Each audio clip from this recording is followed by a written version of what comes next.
My background is that I am of 6 children. I guess I would be the middle child. I was a teen mom. I got pregnant at 15. My nana made me get married at 15. And so I was a mom and a wife at 15 years old. What did I know?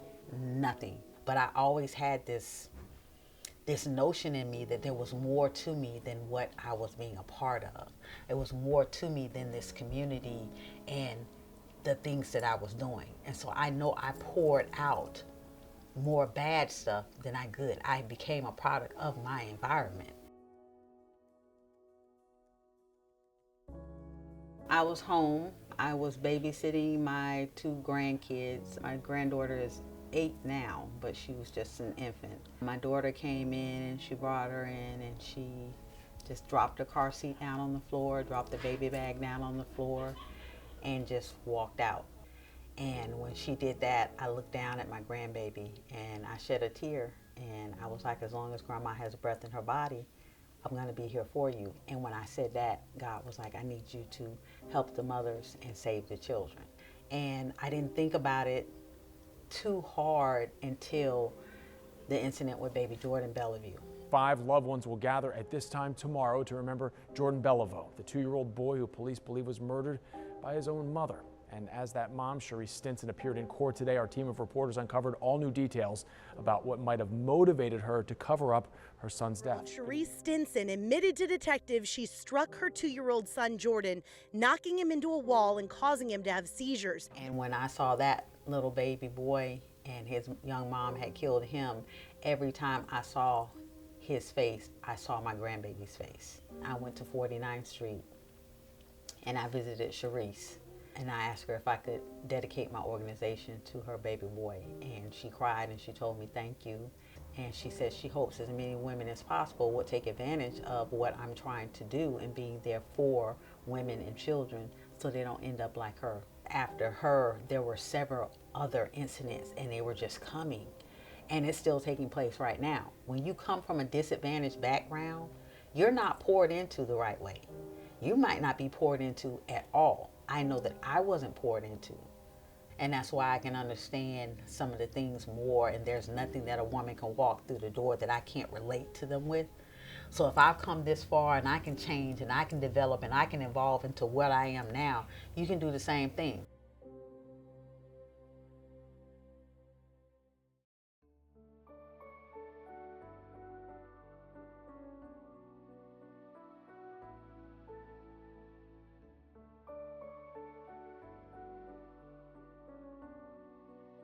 I'm actually sitting there like a sister or a friend or a mom, and I'm going step by step with these mothers and trying to get them the assistance they need before they leave from out of my presence. And I absolutely love that I have ones that are actually took part in my Embrace Change program and my classes, and they are now volunteers for AMA. Miss Doris is a beautiful, beautiful person. She's come a long way. She was always beating herself up from her past mistakes, feeling like she's so much older now and now life is over with. You know, I should have done this, I should have done that. When I said life is never over until you're in the grave. I always knew Chantala. We're from the same community. Actually, streets over from each other. I'm a friend with her mother. She was talking about some of the programs that she offered for the community. And one stuck in my head, Embrace Change.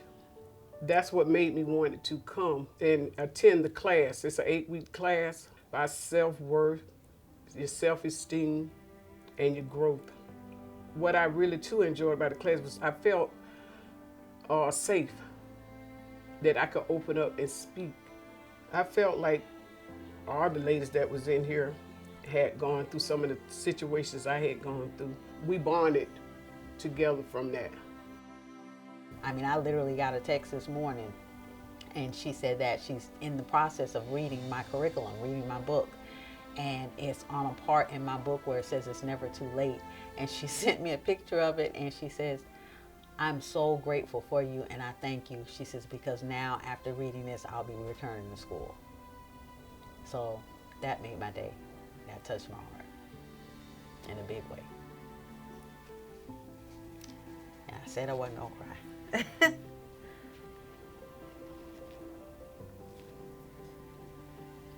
Oof.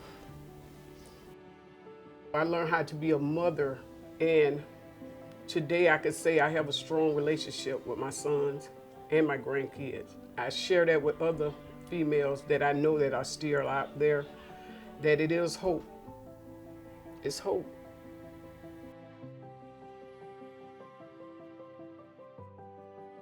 She was like a flower, and a seed had been planted, and she was just steady getting watered, and she was just blooming and glowing and growing. Finished the course here, and then she started volunteering, and she helps with the senior population. B7. B7. G57. Now you hear that? Bam. You hear that now? I got that down. Yes.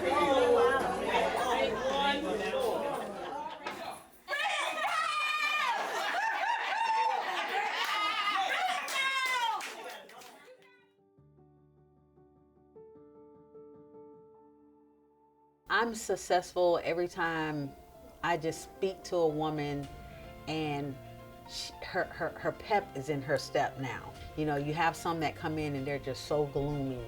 They're so down. It's almost like a black cloud over their head all the time. And now when you see them, it's like, how you doing?